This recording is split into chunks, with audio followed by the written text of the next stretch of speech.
We are fine with that type of explanation, but then they must show both in their presentation to us. It's better if you show us the E&E than your other amounts as per graph. Because that doesn't mean you are projecting, means you are projecting ahead using the E&E, having already used the E&E.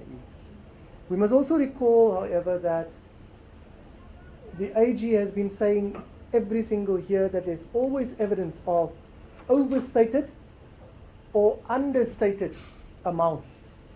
And it just sounded to me that that was an explanation. So we must be very careful about these explanations because it can tend to hide corrupt and maladministration, corrupt acts and maladministration.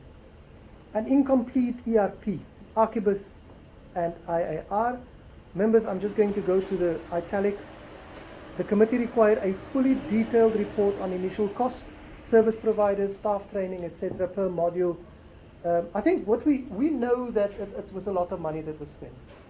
But we also know now that we had how many service providers doing the training? Not one, 2 or 3. And I think there was a new one being appointed. I'm not certain, but that's the type of thing that's going on here. So the amount that we know is there is not the only amount, there's more. It's swelling. And yet, we don't see value for money for the Archibus yet. Infrastructure South Africa, we refer here to its budgeted amount as well as the MOU. I think this is where members referred, this is the one. The entity I couldn't remember earlier on. We referred to the presentation rather referred to 110 million allocated to Infrastructure South Africa from the Industrial Development Corporation of South Africa, IDC. And the member who is now not with us today, Graham Marie, she referred to this and wanted to know whether there was a new MOU. We didn't get a satisfactory answer, and therefore there's, I think, a recommendation required on that. The committee also wanted to know cost to company for ISA projects in the case of DPWI and PMT.